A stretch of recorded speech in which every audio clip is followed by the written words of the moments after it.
Hoy estamos conversando con el buen amigo Edgar Zúñiga. Él es consultor internacional en el área de negocios, pero un conocedor de la política de su país, Perú, que este fin de semana está en una encrucijada importante. Hay por un lado una candidata que de alguna manera intenta o busca reformar, eh, dando continuidad al éxito económico que ha tenido el Perú indudablemente en los últimos 25 años. Y hay otro candidato que plantea el hacer un cambio estructural, no reformar, sino hacer un revolcón en la política y en la economía peruana que implica incluso nacionalizar, cosa que nos trae o nos lleva a los años 40. Entonces tenemos la candidata reformista Keiko Fujimori y un candidato que nos habla de nacionalizaciones llamado Pedro Castillo. Edgar, bienvenido. ¿Y cómo ves tú esa disyuntiva en la cual se encuentran los peruanos, y tú como peruano lo sabes, en este momento? Hola Jesús, ¿cómo estás? Y un saludo a todos los oyentes, a los peruanos y la comunidad latinoamericana.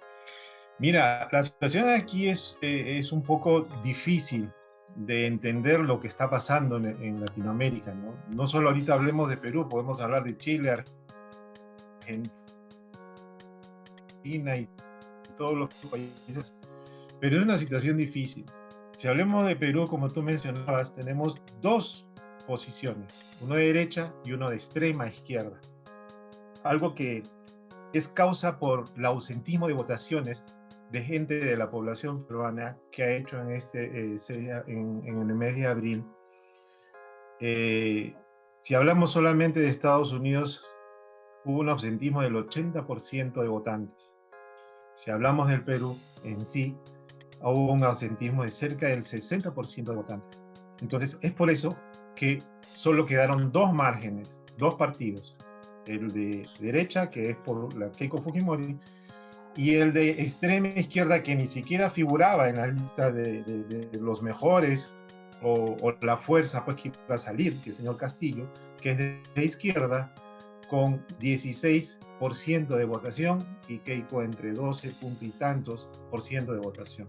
Entonces, estamos hablando que estamos eligiendo este domingo 6 a un presidente por el menos del 25% de la población peruana.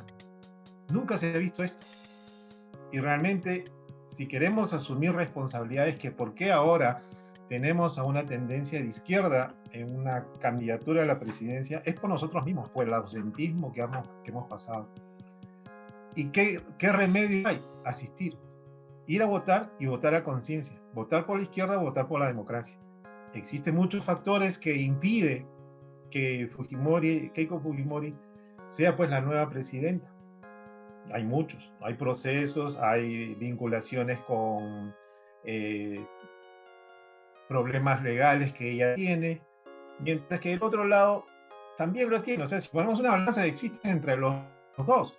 La gran diferencia es que en el lado de la izquierda existen procesos o personas sentenciadas por terrorismo, sentenciadas por corrupción. O sea, hay procesos, mientras que el otro están en presunciones, en temas de investigaciones, que eso también es responsabilidad del área legal en el Perú, del Poder Judicial, de la Fiscalía. Tiene más de 5 años en un proceso de investigación y aún no existe ni una sola denuncia, ni una formalización de denuncia. Todo está en una investigación. ¿Hasta cuándo?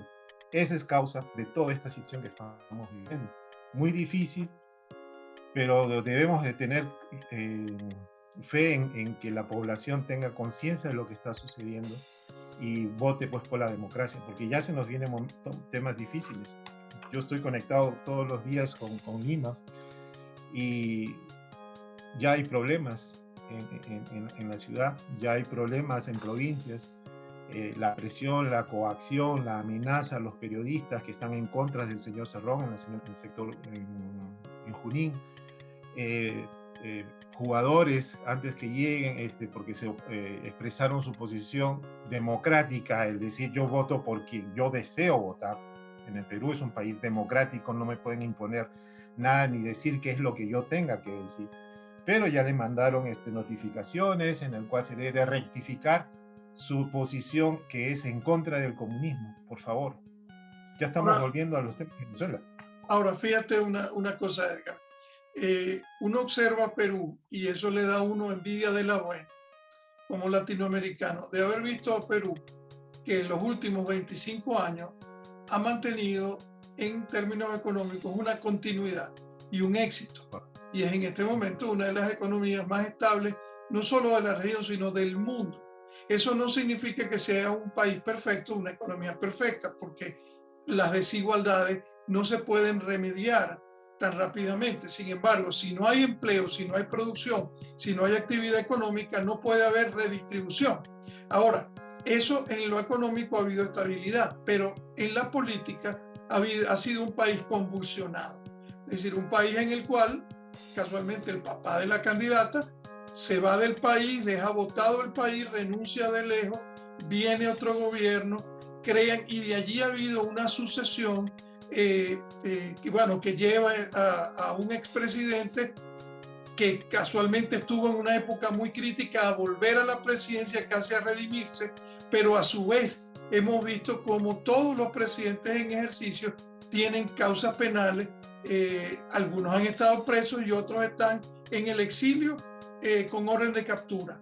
Entonces, la política ha sido convulsionada, la economía ha sido estable. Ahora, no puede uno pensar que va a ser lo mismo y que de ganar Castillo va a mantener la estabilidad aun cuando haya convulsión política. ¿Hay para pensar eso o eso hay que olvidarse de ese escenario de estabilidad económica si llegara a ganar Castillo? Lo que tú has hecho es un resumen muy claro de la situación económica y política del país desde el término de los 90 con el ingeniero Fujimori. Todos los presidentes que han entrado han hecho lo que han querido en su esquema de enriquecerse, ¿no? Tenemos a Alan García, Toledo, Vizcarra, PPK, todo es Humala. Todos están con proceso, excepto el señor García, que falleció.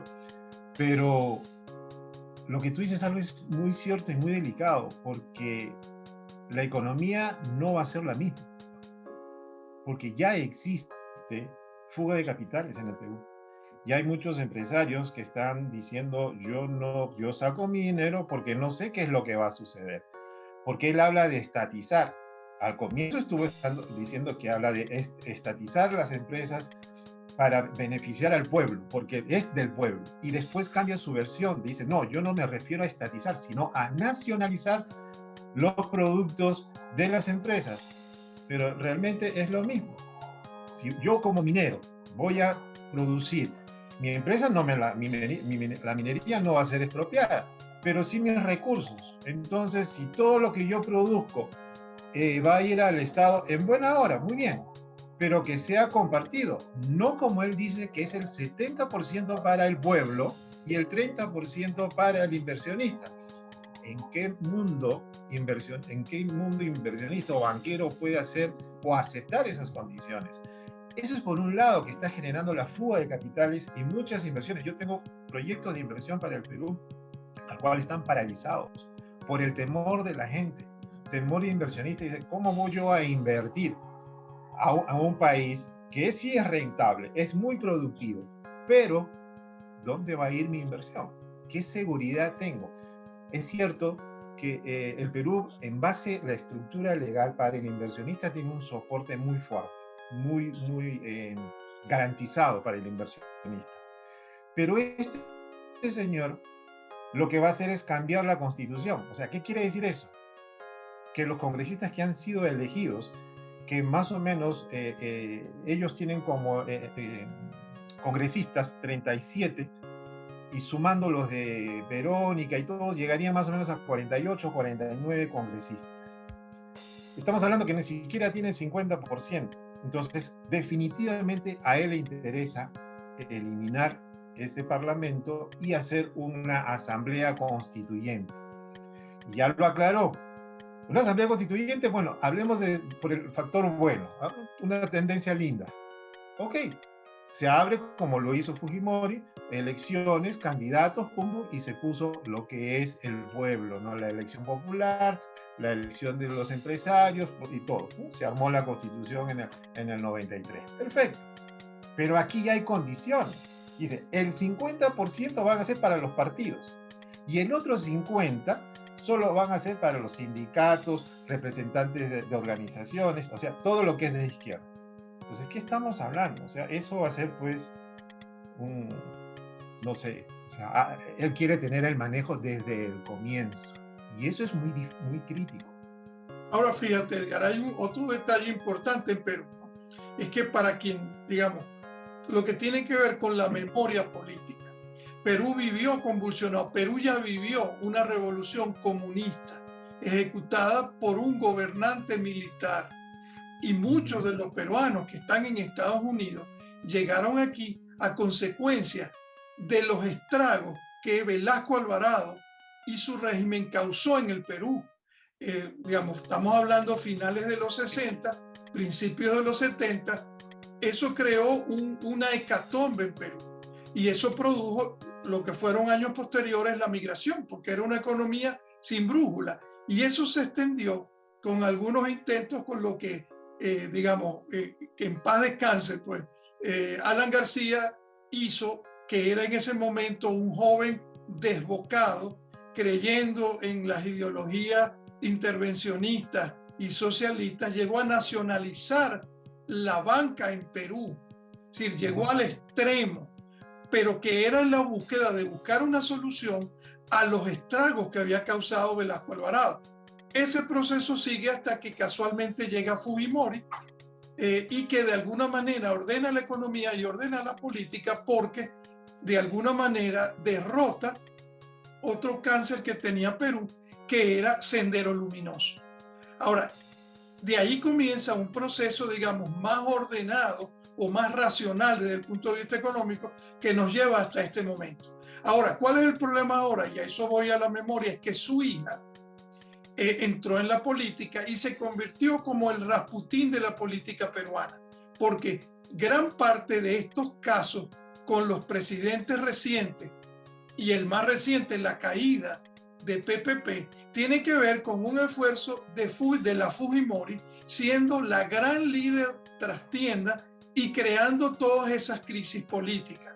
Ahora la vimos esta semana pasada teniendo que hacer algo importante, que es decir, un mea culpa. Es decir, yo voy y digo, me arrepiento de todos los males que le causé a todos los políticos, ahora los necesito. Yo te pregunto, ¿es corta la memoria política en Perú?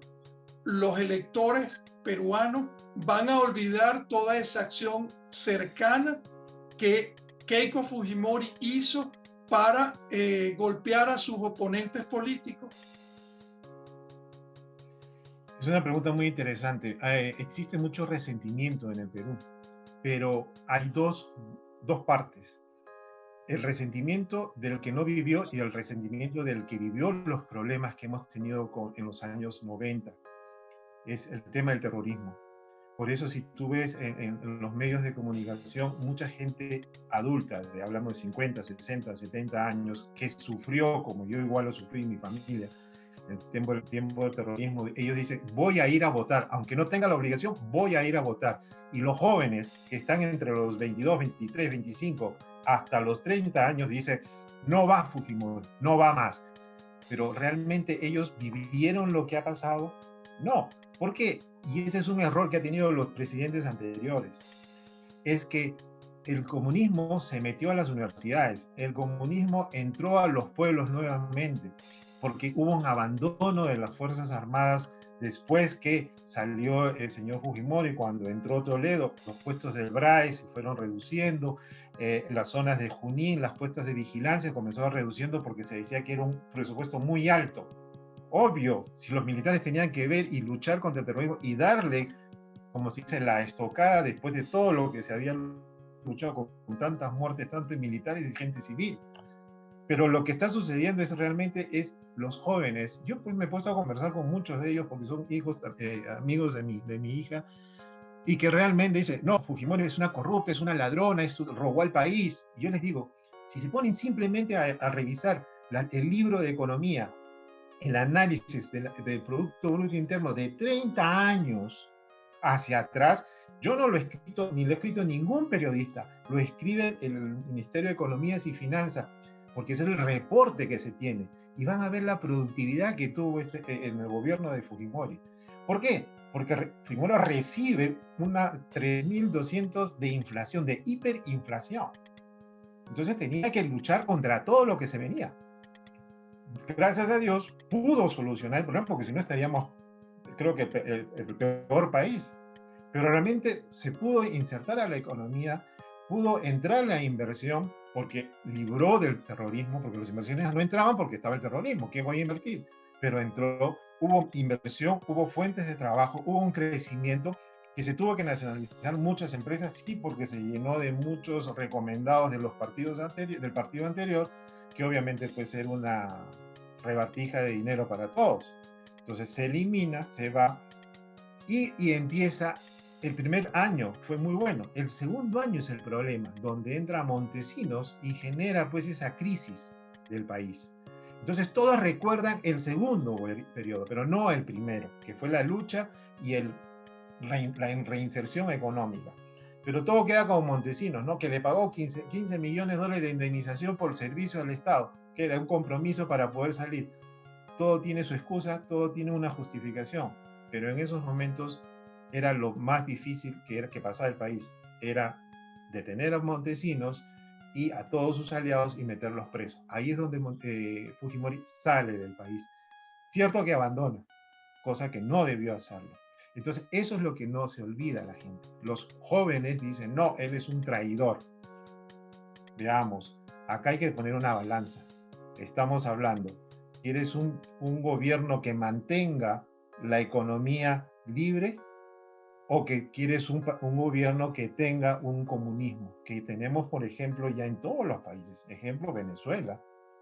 Felizmente ya se libró más o menos Ecuador, pero Chile ya está entrando nuevamente. Claro, si nosotros nos mantenemos como país, nos mantenemos con una economía abierta, una economía libre, nosotros seríamos los más beneficiados en Latinoamérica. ¿Por qué? Porque tenemos alrededor todos los países con una tendencia como se dice, un comunismo. Entonces, eso va a generar para el Perú un despunte, pero tremendo. Pero hay que pensar. Hay que pensar bien qué es lo que va. Ya finalizando esta conversación, yo te preguntaría, a pocas horas de esta decisión crucial que están tomando los peruanos, ¿qué le pides tú, qué le sugieres tú a tus paisanos peruanos en los Estados Unidos o en Perú que hagan en este momento, en estas últimas horas, antes de que pueda consumarse ese salto al abismo que pueden estar tomando los peruanos este domingo? Yo le diría claramente tener un voto de conciencia, un voto de saber realmente qué es lo que nos viene aquí hacia el futuro. Ya tenemos las experiencias de otros países por el tema del comunismo. Ya tenemos la experiencia personal que nosotros como peruanos hemos vivido en estos temas del senderismo, el movimiento MRTA, Sendero Luminoso y otras organizaciones que hay.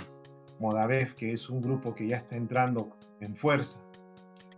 Debemos de pensar bien, voten a conciencia, asistan a votar y pongan en una balanza qué es lo que queremos de aquí hacia adelante y pongamos claro, mantengamos nuestra democracia. Nosotros somos un país democrático, un país donde no existen limitaciones ni restricciones. Aún este país, este partido que aún ni siquiera entra al gobierno, ya está poniendo trabas, condiciones y sí, como siempre, victimizándose. Creo que le digo a todos mis compatriotas, pongámonos la mano en el corazón y votemos por nuestra democracia. Mantengamos la democracia en nuestro país. Seamos los hombres, como dice nuestro himno nacional. Seamos los libres por siempre. Gracias. Edgar, muchas gracias, y a los amigos peruanos que están viendo esto, sepan que a todos los latinoamericanos nos duele el que pueda Perú entrar en una onda que no tiene reverso, porque Perú era para todo el continente el gran ejemplo de que sí se podía salir del comunismo, porque salieron de Velasco Alvarado, se recuperaron y crearon una economía sólida. Dios oriente a todos los peruanos a tomar la decisión adecuada.